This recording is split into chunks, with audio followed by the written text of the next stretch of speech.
Sunlight draped the rose-lined garden in a golden hue as the quartet played softly. Rows of white chairs cradled the elite. Politicians, CEOs, influencers, all gathered to witness what the tabloids dubbed the wedding of the decade. Cameras flashed. Champagne flutes glittered. And at the altar, billionaire Damien Hart stood beside his bride, Blair Whitmore, radiant, poised, and perfectly rehearsed. He held her hands as the officiant read the vows. His voice was steady, but the corners of his mouth twitched. His eyes flicked, just once, toward the front row, where a seat remained conspicuously empty, reserved with a small name tag. Mrs. Julia Hart. The tag was quietly removed minutes before the ceremony. If this story resonated with you, subscribe to the channel and spread the word, and tell us where you're watching from. Blair's fingers tightened slightly in his. Her smile was blinding, practiced. She leaned in as he spoke, as if soaking in every word.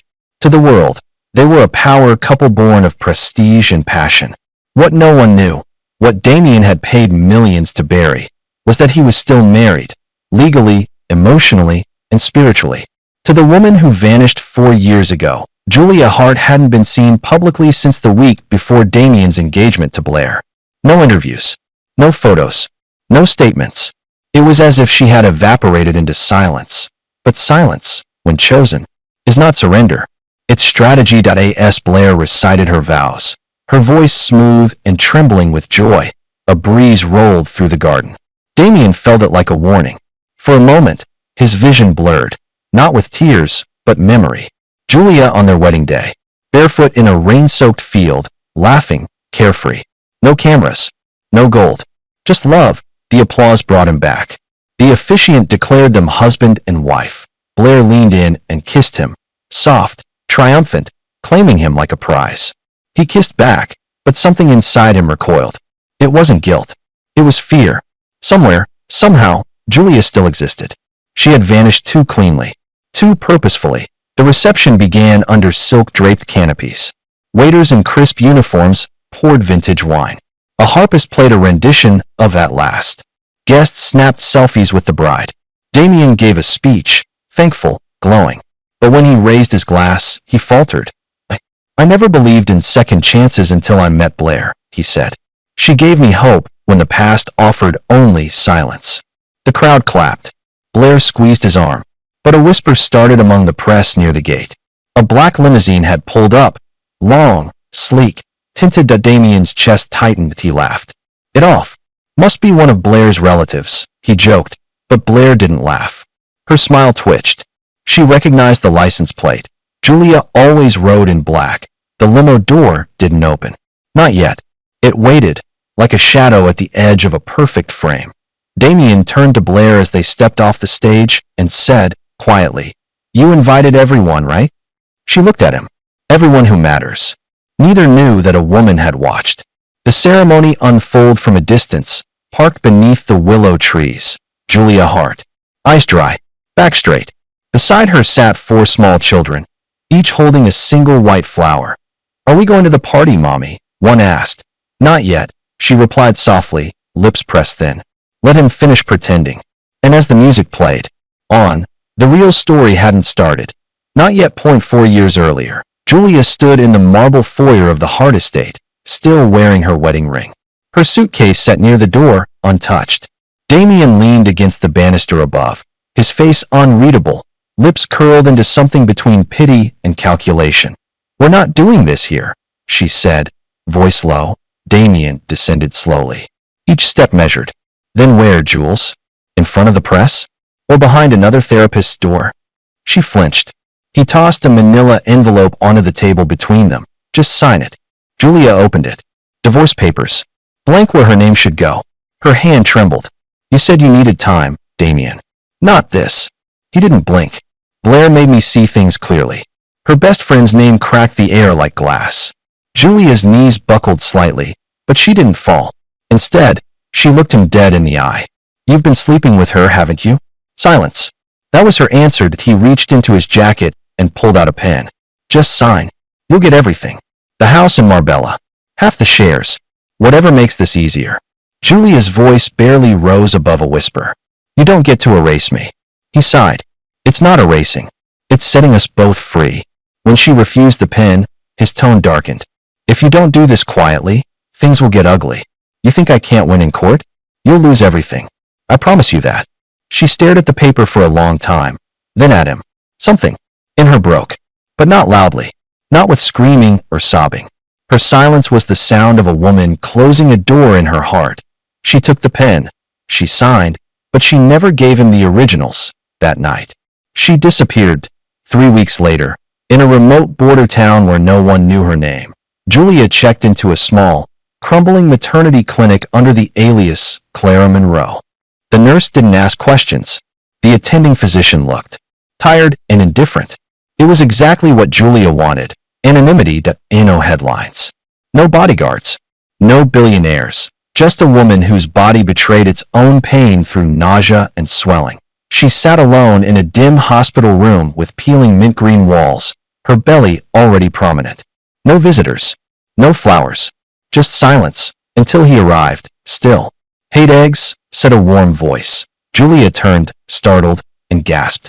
Marcus. Her childhood friend stood in the doorway, holding a paper bag and a cup of tea. "Someone sent me a text. No name. Just coordinates and the word help. Figured it was you." She stared at him. "How did you find me?" He gave a soft smile. "You always run north."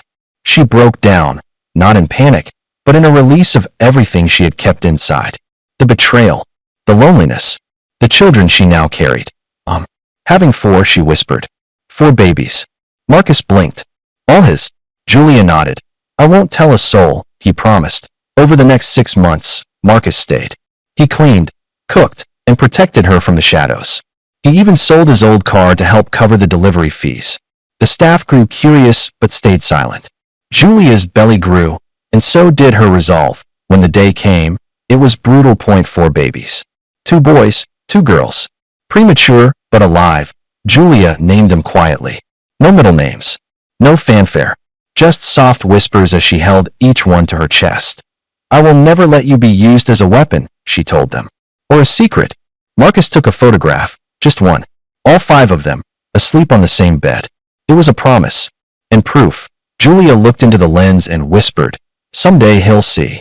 That photo would be delivered exactly 4 years later. On Damien's wedding day. Tio the bride. The bridal suite smelled like vanilla peonies and expensive nerves. Stylists fluttered around Blair Whitmore like butterflies, curling, powdering, pinning. She sat in a silk robe embroidered with Mrs. Hart across the back, her reflection sharp in the antique mirror. "You're glowing." Her maid of honor gushed. Blair smiled. Perfect. Controlled. But the knot in her stomach told a different story. A knock disrupted the laughter. One of the assistants opened the door and returned with a small white envelope. "For you, ma'am. Delivered by courier." No name. Blair raised a brow. "Now." She waited until the room emptied momentarily, then opened the envelope behind her dressing screen. Inside was a folded photo. A baby. No, a newborn. Swaddled in a worn hospital blanket. The photo was slightly creased. On the back, written in black ink, "You'll regret today." Her hands froze. Her breath caught. She flipped it over again. Something about the child's eyes, too familiar. They looked like Damien's.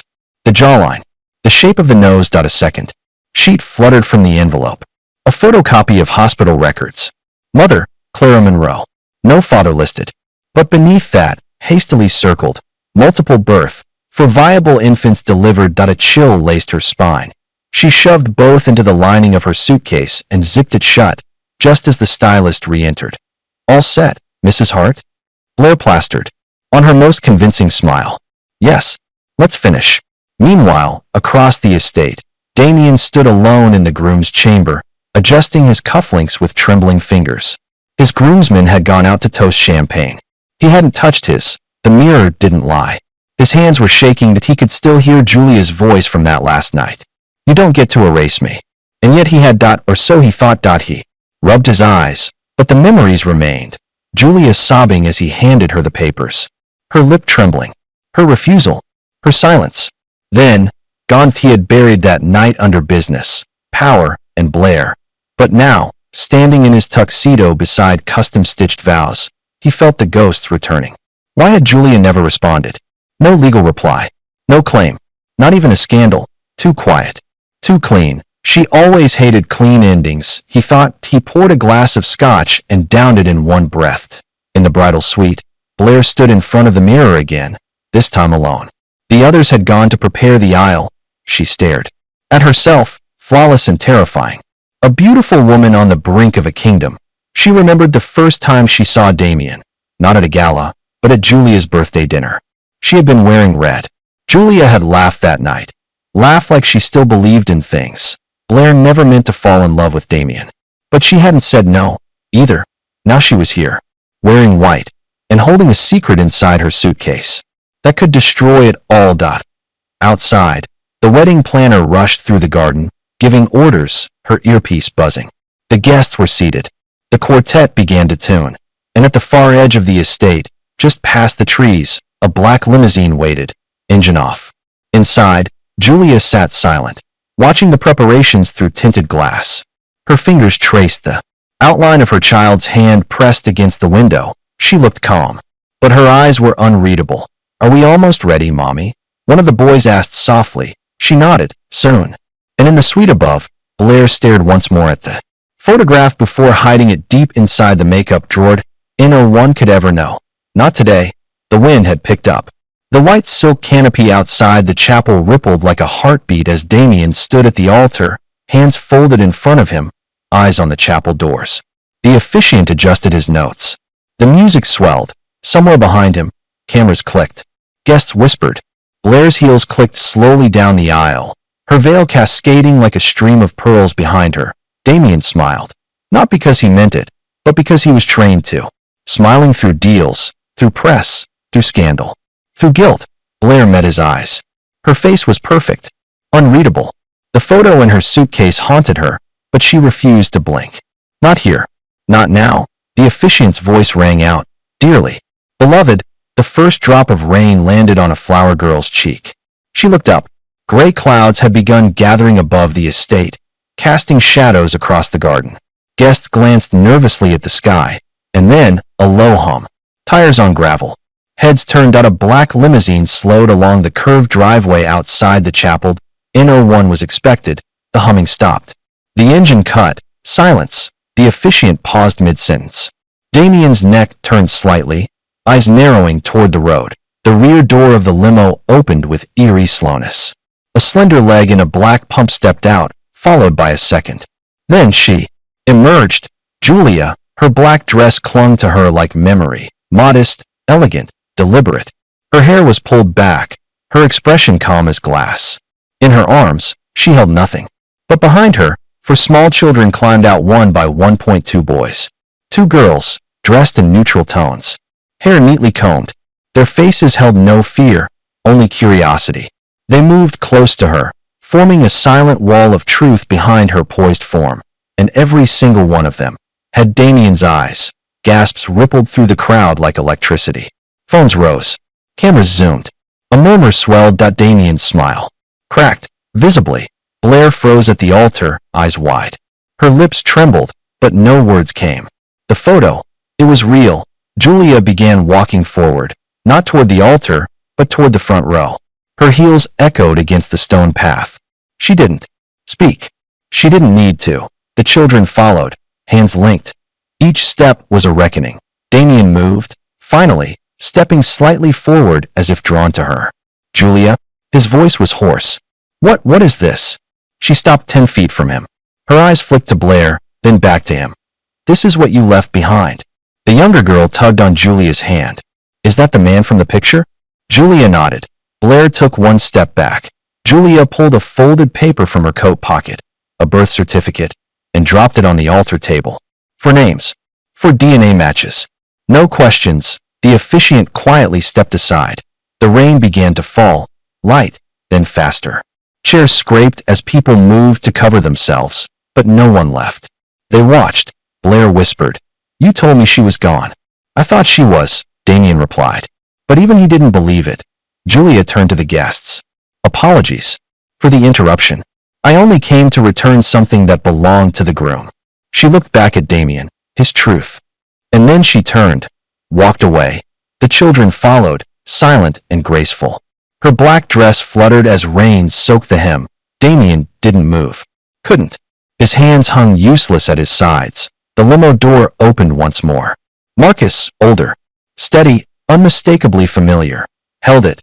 Julia and the children climbed inside. The door closed. The engine started. And as the limousine pulled away, Blair stared at Damien. White dress drenched, bouquet forgotten. "You swore," she whispered. "You swore she was gone." But Julia was never gone. She was waiting. 2 hours after the garden ceremony dissolved into whispers and puddles, the doors of the downtown courthouse echoed shut behind Julia. She moved with quiet certainty, the 4 children seated beside Marcus.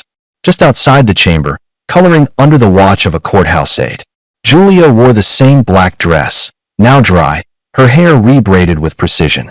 Not for drama, only for truth. Damien and Blair sat across from her in the courtroom gallery, still in their wedding attire. He looked aged by a decade. She looked murderous. The judge, a stern woman in charcoal robes, flipped through a thick file handed to her moments ago. "Miss Hart, I've reviewed your motion to suspend the marriage application on grounds of unresolved legal marital status. You're claiming you were never divorced." Julia rose calmly. "Correct, Your Honor." Damien's voice shot out. "That's a lie. You signed." "I never did." Julia interrupted, softly. The judge raised an eyebrow. "You're saying the documents submitted to the county recorder were forged," said a new voice. From the back of the courtroom, a man in wire-rimmed glasses stepped forward, placing a manila folder on the bench. Julia's attorney, Mr. Rollins, nodded. Inside is a handwriting analysis, multiple document inconsistencies, and video evidence from Ms. Hart's hospital stay indicating she was unconscious during the time her signature allegedly appeared. The judge skimmed the report. Damien's lips parted, but no words came. Blair shifted beside him. Her hands were clenched wide around her bouquet, now wilted and forgotten. Julia's attorney continued. "Additionally, we've included birth records of the 4 minor children, all born to Ms. Hart, with DNA paternity confirmation, all tied to Mr. Hart. These records were suppressed. We have proof." The judge looked up sharply. "Suppressed?" Julia stared straight ahead. Mr. Rollins nodded. "We have bank transactions and emails showing payments from Mr. Hart's private account to the attending clinic in exchange for privacy. The children were born under an alias, all covered up." Damien's hand slammed the bench. "This is insane." She left. She disappeared. Julia's voice was calm but surgical. "I ran, but not from the children. From you." Blair stood abruptly. "This isn't happening. You told me she signed, that it was done." She turned and, before anyone could stop her, slapped Damien hard across the face. The courtroom gasped. The judge banged the gavel. "Enough." Security stepped forward. Blair backed away, trembling. The judge sighed. "Until this matter is resolved, no marriage license will be granted. Mr. Hart, you remain legally married to Ms. Hart. A full investigation will be ordered." Damien sat down slowly, rubbing the red mark on his cheek. Julia stepped down from the witness stand and walked toward the door. "Julia," Damien whispered. She didn't stop. Blair's voice followed. "Why now?" Julia paused at the threshold. She turned back once, only once, and said, "Because they're old enough now to ask questions, and I owe them the truth." With that, she stepped into the hallway. The courthouse aide stood waiting with the children. One of the boys looked up. "Did we win, Mommy?" She knelt beside him, brushing his hair back. "We didn't come to win. We came to be seen." The boy grinned, proud.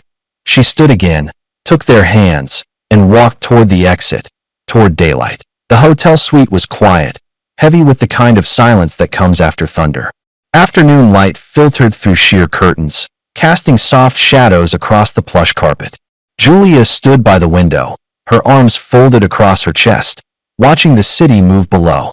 Behind her, the 4 children sat neatly on the long couch, feet dangling. A knock at the door broke the stillness. Marcus opened it without asking. Damien entered, slower than usual. No guards, no press, no lawyer. Just a father uninvited, and 4 children he hadn't known existed. Julia didn't turn. 15 minutes, she said. No more. Damien's gaze moved to the children. Their faces, for reflections of a past he tried to bury. One boy, taller, more serious, met his eyes with quiet defiance. The smallest girl, Lily, held a small stuffed rabbit close to her chest. He knelt awkwardly. "Hi," he said, voice low. I'm Damien." The older boy tilted his head. "Are you our dad?" The room froze. Damien swallowed hard. "Yes, I am." A long pause. Lily spoke next, barely a whisper. "Why didn't you come?" Julia finally turned then. Eyes sharp, but not cruel. Damien opened his mouth, closed it again. "I didn't know," he said. "I swear to you I didn't know you were real. I thought she left." "She did," said the other boy flatly. "You made her." He flinched. Lily's breathing grew shallow. She pressed her hand to her chest. Julia moved instantly, pulling a small device from her bag and gently pressing it to Lily's chest. "Deep breaths, sweetheart. In and out." Her voice was calm, practiced. Damien froze. "What's happening?" "She has pediatric cardiomyopathy," Julia replied. "Weak heart wall. It's genetic." He blinked. "Wait, my mother had, I know." Julia's voice was like stone now. "I've managed every episode, every appointment, every ER run, alone."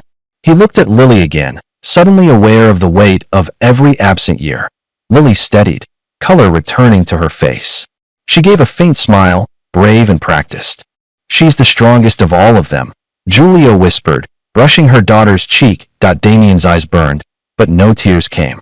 He was too late for that. Behind them, Blair's voice rang through the suite door, loud and venomous. "You knew something. You had to. You paid that clinic to vanish her. Don't pretend you were innocent." Marcus opened the door again, only to block Blair's path. "Get out of my way." "You're not helping," Marcus said quietly. Inside, Julia gathered the children. "It's time." Damien stood, unsure whether to hug or flee. Can I see them again?" "That's not up to me," Julia said. "When they ask for you, I'll consider it." Blair's voice came sharper from the hallway. "You think this makes you noble? You think this wins you anything?" Julia turned to her, calm. "I'm not here to win. Just to stop hiding." Blair laughed bitterly. "You think you're the hero?" Julia's gaze didn't waver. "No, just the mother." She reached down and took Lily's hand, then nodded to the others. They followed without question. As they passed Damien, Lily looked up. "You smell like my brother." He smiled faintly. Heartbreaking. They left, and for the first time in years, Damien's heart stood alone, stripped of wealth, stripped of power, just a man realizing too late that the children always knew what he tried to forget, the courthouse lights. Buzzed above as Julia sat at the long oak conference table, fingers drumming against a folder stamped confidential. Mr. Rollins, her attorney, slid a USB drive toward her. This was obtained through a third-party investigator.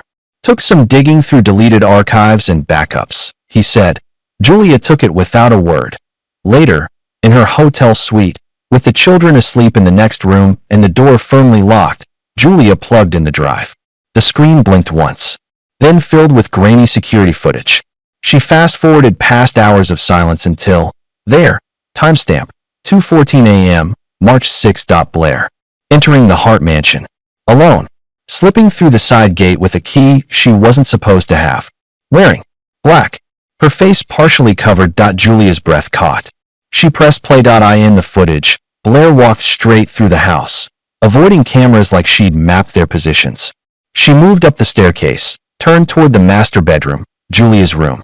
10 minutes later, Damien entered.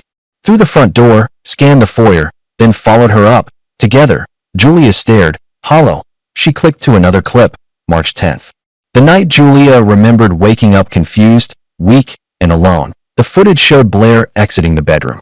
At dawn, Damien left minutes later. Julia never appeared on camera that night. She had blacked out before sunrise. Later, she would be told she signed the divorce. But it was a lie. Now, with undeniable proof, the full truth clawed its way into the open. Blair hadn't just replaced Julia. She'd erased her. Meanwhile, in the penthouse across the city, Damien paced. Blair stood near the minibar, pouring vodka with a steady hand and blank stare. He finally spoke. "You went to the house that night, while she was still living there." Blair sipped, then met his gaze. "So, you lied." She laughed, cold. "You think you get to be angry now?" Damien stepped closer. "You said she left. That she broke down and vanished." You never said you were in the room when she passed out. She wouldn't go, Blair snapped. You were stalling. You kept her around because you felt guilty. I ended it for you. His voice dropped. You drugged her. She looked away. That was enough. Damien sat down, burying his face in his hands. Blair continued, quieter. You forget, Damien, I was the one who cleaned up your scandals. Paid off the woman in Milan. Buried the offshore mess in Dubai. You were spiraling. He looked up slowly. So you took my wife away to save me? She walked toward him, eyes gleaming. No, I took your wife because I wanted your life. And you gave it to me. He stood, disgusted. You knew about the children. She hesitated, then nodded. I received a letter 2 years ago. A photo. No return address. I burned it. Damien backed away. Jesus Christ, and guess what? She added, tossing the vodka glass into the sink. You're no better. You signed every check to that clinic. You wanted silence just as much as I did. But Damien's face had gone pale, because suddenly, he remembered something else. The letter Blair burned? He hadn't sent it, and neither had Julia. Which meant, someone else had got a third hand in the shadows, and they weren't finished. 4 years earlier. The rain poured in sheets against the windows of the Hart estate. Julia sat curled on the velvet sofa in the sunken lounge, nursing a glass of red wine. The house was too quiet. Damien was late. Blair hadn't called in days. She had a headache. A deep, gnawing one. The wine tasted strange. She blinked hard. The room tilted slightly. Footsteps echoed behind her. Damien. She asked. He stepped into view, followed by Blair. Julia stiffened. Blair never entered unannounced. Not into this room. Not at this hour. Blair wore a black coat. Damien's face was unreadable. What's going on? Julia asked, setting her glass down. Her fingers trembled. Damien approached her slowly, a phone in hand. Blair circled behind. We need clarity, he said. You've been unstable, Julia. This behavior, the paranoia, the erratic decisions, it has to stop. What behavior? She asked. Her head was spinning. The air felt thick. Damien. Raise the phone. We need to document something. For legal purposes. Blair's voice came soft and poisonous behind her. Just tell the truth, Julia. That you're unwell. That you're stepping away from the marriage by choice. Julia turned. What are you talking about? You've had a breakdown, Damien said. We're just trying to help you avoid the courts. No, she whispered. This isn't happening. Blair placed her hand on Julia's shoulder. Just say it, honey. Say you're done. Julia stood, too fast. The room spun violently. Her knees buckled. What did you? Damien caught her before she hit the ground, lowering her back onto the sofa. Blair shoved a phone into her hand. Read the statement. That's all. Read it. Julia's vision blurred. Her heart pounded. She dropped the phone. I'm pregnant, she whispered. Damien froze. What? Blair snapped. I'm pregnant. She said again, louder. With your child. Silence. Then chaos. Blair lunged for the phone. We delete it. Now. She's delirious. But Julia was already crawling. Crawling toward the door on shaking limbs, her voice gone raw. She reached the hallway and grabbed the stair rail, trying to rise. Damien shouted something behind her. She ran. Blood trickled down her knee from where she fell, but she didn't stop. She stumbled out the front door into the storm. The driveway was dark, the wind howling. A car, black, long, unfamiliar, idled near the gate. Julia waved, sobbing, trying to scream. A man stepped out, tall, soaked to the bone, wearing a driver's uniform. His eyes widened as he saw her, barefoot, bleeding, drenched. Ma'am? Are you okay? She collapsed in his arms. Marcus didn't ask questions. He drove fast, far. They passed out of city limits in under an hour. Julia drifted in and out of consciousness. He wrapped her in his jacket and pulled over only when she began to vomit. By the time they reached the border town, she couldn't remember her name. Just one thing. They tried to erase me. Marcus checked her into a roadside motel under the name Clara Monroe. He cleaned her wounds, made her tea, and stayed the night on the floor. In the morning, she was awake. Her hands cradled her stomach. You're safe, he said softly. No, she whispered. But I'm alive. Back in the present, Julia sat in her apartment study, replaying the memory in her head like an old film. Marcus entered, holding 2 cups of coffee. He handed her one. Blair's secrets are unraveling, he said. Julia nodded. But Damien never knew you were pregnant, Marcus added. Not really. Not until that night in court.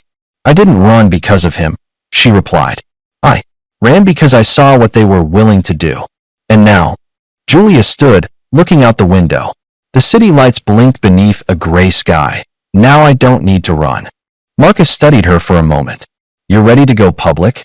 Not yet, she said. There's still one piece missing. He raised a brow. What piece? She turned to him. The person who sent Blair the photo. The letter. That wasn't me. A long pause. Marcus's jaw tightened. Then someone else is playing this game. Julia's voice lowered. And they've been watching all along. The courtroom was standing room only. Journalists crowded the back rows. A court sketch artist hurried her strokes as Julia Hart entered, dressed in gray, no makeup, no jewelry, just stillness. Her attorney, Mr. Rollins, carried a box of sealed documents marked medical confidential DNA. Damien was already seated at the defendant's table, flanked by his high-profile attorney and Blair, who sat like a statue, tight bun, black dress, no emotion. But her foot tapped uncontrollably beneath the table. The judge, stern, unimpressed by status, looked over the file. Case number 1283. Hart versus Hart. Petition for full legal custody of 4 minors, and formal charges of fraud, coercion, and identity falsification. Do both parties understand the weight of this? Julia nodded. Damien hesitated, then did the same. The children sat outside with Marcus and a court-appointed counselor. But their presence lingered like a phantom in the room. Every document, every whisper, came back to their names. Mr. Rollins stood. Your Honor, we submit proof that Ms. Hart never consented to the divorce. The documents were fabricated during a period of medical vulnerability. We also submit evidence that Mr. Hart made payments to a third-party clinic under the alias R. Wolf to conceal the birth of his 4 children. The judge flipped through the pages, her eyes narrowing. And what is Ms. Hart seeking? Full parental rights. Termination of paternal claims. A sealed record to protect the minors. And criminal proceedings for both Mr. Hart and Ms. Whitmore, Blair, for conspiracy to defraud. A collective gasp rolled across the courtroom. Damien shifted. Blair's eyes went wide. Her attorney leaned in to whisper. The judge turned to Damien. Mr. Hart, how do you respond? Damien stood. His voice was hoarse. Your Honor, I accept full responsibility for my actions. I plead guilty to coercion and fraud if it protects the children. Blair whipped her head toward him. What are you doing? I'm ending it, he said without looking at her. You wanted power. You got it. But I won't drag those kids through more pain. The judge banged her gavel. Ms. Whitmore, sit down. You're not on trial. Yet. Julia remained silent until the back door opened and a court official whispered something to the judge, who frowned, then nodded. Bring the witness in. The door opened wider. One of Julia's sons entered, Daniel, 8 years old, small but confident. His counselor trailed behind him, then stopped at the door. Julia stood quickly. Your Honor, he doesn't need to. It was his choice, the judge said gently. He requested it. Daniel walked up to the front, climbed the stool, faced the courtroom. His voice was clear. I just want to say something. The judge nodded. My mommy never cried, Daniel said. Not even when she was sick or hungry or when Lily got rushed to the hospital. But one night, he swallowed hard. I heard her scream. I thought maybe someone was hurting her. But she said it was just a dream. He looked at Damien. It wasn't, was it? Damien's hands shook. Julia was frozen, her mouth pressed shut, eyes fixed on her son. I just wanted you to know, Daniel said. That we know. He climbed down, walked back, hugged Julia without a word. The courtroom was silent. The judge exhaled slowly. This court grants full legal custody to Ms. Julia Hart. Mr. Hart's rights are terminated. Criminal proceedings will proceed. This session is adjourned. The gavel fell, but something in Damien fell, too. Not reputation. Not assets. His children, gone before they ever began. The courtroom emptied slowly, heavy with disbelief. Outside the oak-paneled doors, reporters shouted into microphones, their voices clashing. Over breaking headlines. Billionaire loses custody in shock verdict. Bride-to-be indicted. Hidden family exposed. Inside, Julia remained still. Her children had been taken out a back hallway, protected from the noise. Marcus waited with the limo.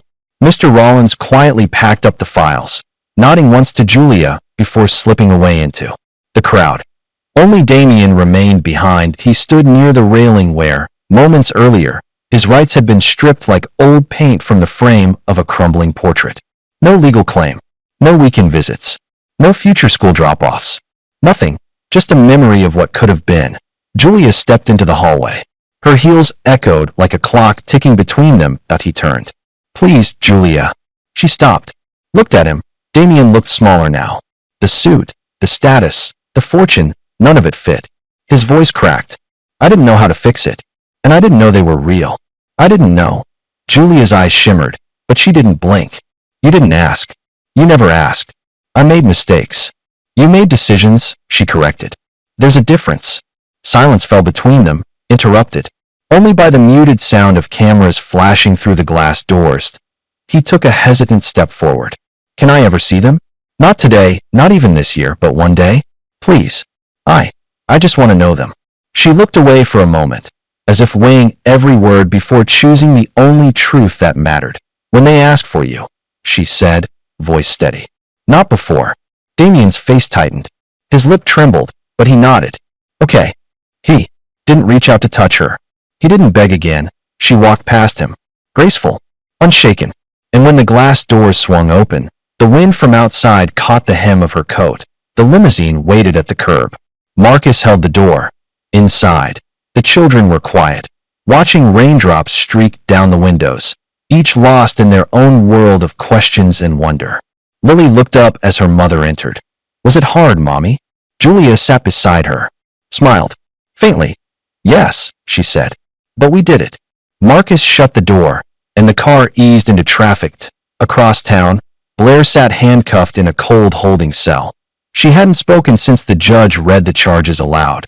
Conspiracy to defraud, destruction of medical records, forgery of legal documents. Her lawyer was already crafting a plea, but the damage had been done. The headlines didn't read runaway bride. They read willing accomplice. She stared at the cement wall and whispered to no one. He was never mine. In the limo, Julia leaned her head back, closing her eyes for the first time in days. The city passed in blurs. Her hands rested on Lily's. She didn't feel victorious. She felt weightless, hollow in places, but it wasn't revenge. It was closure. Love, she had learned, wasn't the same as forgiveness. Forgiveness was earned, not begged for at the courthouse steps. Outside, clouds broke. Sunlight filtered through the gray, gentle, brief, but real. Daniel pointed out the window. Look, Mommy, the sky's opening. Julia smiled. So are we. The kitchen smelled of sugar, frosting, and warm vanilla. Julia stood barefoot near the counter, her hair tied in a loose braid, the hem of her apron dusted with flour. For birthday cakes sat neatly in a row. Each child had chosen their flavor. Weeks ago, Daniel picked chocolate fudge, Elena went with strawberry swirl, Caleb chose carrot with cinnamon, and Lily, of course, wanted lemon with pink sprinkles. A fifth cake sat at the end of the table, plain, small, unlit. The children gathered around the kitchen island, bouncing with anticipation. Are we doing candles now?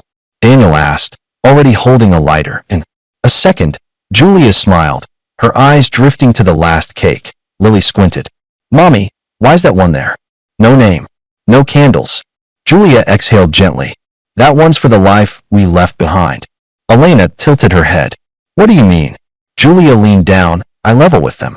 Sometimes, when people let go of something heavy, something that once hurt, they light a candle. Sometimes they don't. So this cake's for not going back. Caleb asked. She nodded. Exactly. The children looked at each other, then burst into giggles. Caleb gave the cake a mock salute. Goodbye, boring life. Julia laughed with them. It was a real laugh. Full, round, free. They each lit their candles. For glowing flames flickered in the warm light. Julia stepped back to take it in. Her children, whole and safe. Faces lit with joy, no more hiding. No more courtrooms. No more threats. Just cake, and laughter, and healing. Outside the house, across the street, a man stood beside a parked black car. He wore a dark coat and a wool scarf, his hands stuffed deep in his pockets. The porch light from Julia's home cast a faint glow that didn't quite reach him. Damien watched from the shadows. He didn't bring flowers, didn't approach the door. He knew better that he had no place here, but he had needed to see it. All four of them, his children alive, laughing. Whole that it was both a gift and a wound. From inside the window, Julia turned slightly, drawn by instinct. She looked out. Their eyes met for a second too long that he didn't smile. Didn't wave, he simply bowed his head once, an apology with no words, and turned away. Julia remained by the curtain for a beat longer. Then she reached out and slowly pulled it closed. Inside, the children were singing. Off-key, chaotic, beautiful. Marcus walked in with a camera around his neck. Say cake, cake. They all screamed. He snapped the photo, capturing it forever. Later, after bedtime stories and cocoa and extra hugs, Julia sat at the table alone with the fifth cake. She lit one candle, just one, that watched it flicker and die out. A soft smile played on her lips. She didn't need to hate him. She didn't need to love him. She only needed to live. Outside, the street grew quiet. The car was gone. The night closed in gently. In the kitchen, 5 plates waited, 4 with crumbs, 1 untouched. Not for someone who left, but for a woman who returned, and the life she rebuilt with fire and silence and truth. Yindi.